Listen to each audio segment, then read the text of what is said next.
And welcome back here to ARC Appalachia. I have with me Eyewitness News reporter Anna Saunders joining me to talk about the reporting that she's done over the last 3 weeks on the Kanawha County trial of Jeannie Whitefeather and Donald Lance. Anna, this has been quite the trial. I mean, you were on this thing from the very beginning in the courtroom every single day.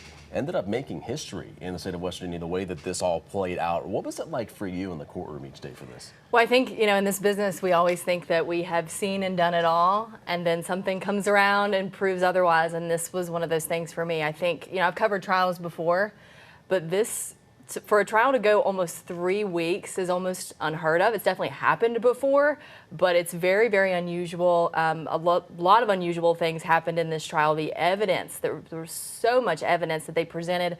And then also the thing to think about, the defendants took the stand. That's not something I don't think I've ever seen in a trial. It's usually not recommended.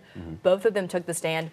We heard from 3 of the victims in this case. That's unusual.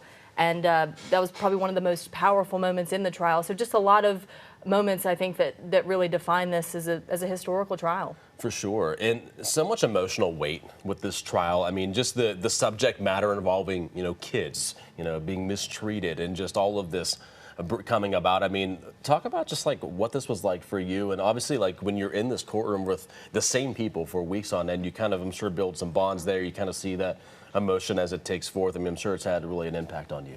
And I think the timing of it all was interesting because we saw the videos, right? Whitefeather and Lance kept surveillance footage on these children.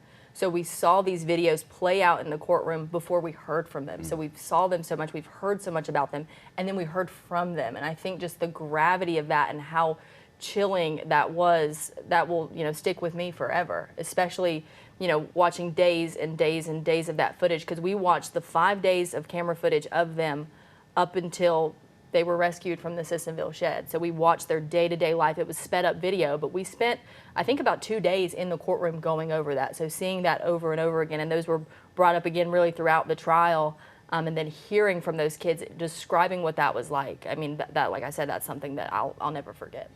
How different is it covering a trial and being in something for the long run like this, as opposed to you do a lot of day-turn stories, as well as, more, long form pieces, but for you to be hyper fixated on this, what was that like? I think there's one aspect of it where it's like, at least I know I get up every day and I know exactly what I'm going to be doing, and I know who I'm going to be seeing and what I'm going to be dealing with. But the other side of it, it can be taxing. It can be tiring when you're hearing about the same thing over and over and over again.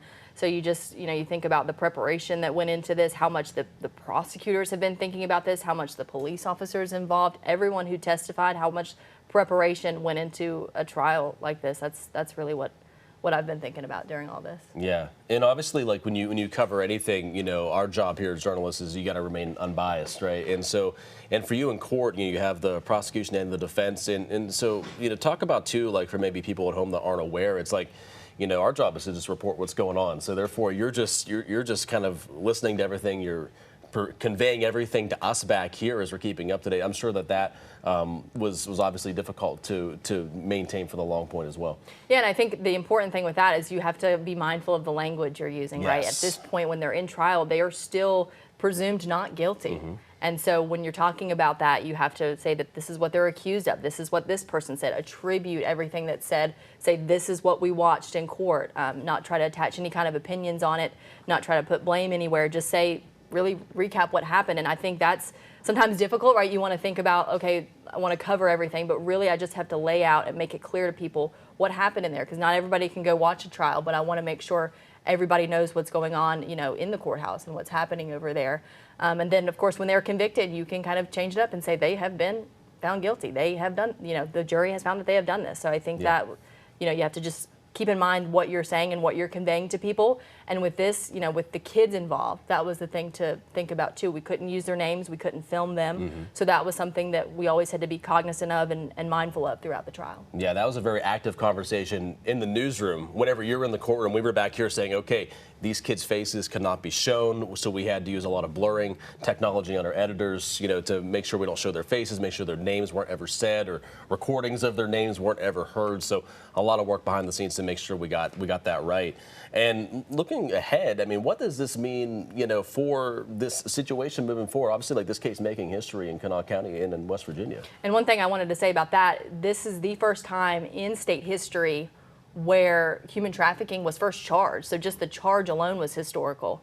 And then to get a conviction, I mean, that is such a big deal. This is usually something that's handled at the federal level. And so to get something like this in circuit court, that's what made this trial so historic, because this law was just passed, human trafficking at the state level, in 2012. It was edited in 2017 to make it a little bit of a stronger law. So this is the one that really applied to Whitefeather and Lance. Had it not been edited in 2017, they probably never would have been charged with human trafficking. So this is the first time that this was ever first charged. And then, of course, the jury found that they were guilty of human trafficking. Wow. Yeah, big case there for sure in the state and in the area as well. And so what are you working on today? Because I think finally you have something new that you're able to kind of focus your attention on, at least for the time being. So I've been back on some of the water issues we're seeing. I'm still working on some follow-ups as well with this trial, just because it was so historic, and some different kind of angles to tackle after the fact. And then we're looking ahead to their sentencing in March as well. All right. Anna Saunders, she's a trooper. Thanks so much for joining us here on ARC Show. We appreciate it. Thanks for having me. We'll be right back here after the break on ARC Appalachia.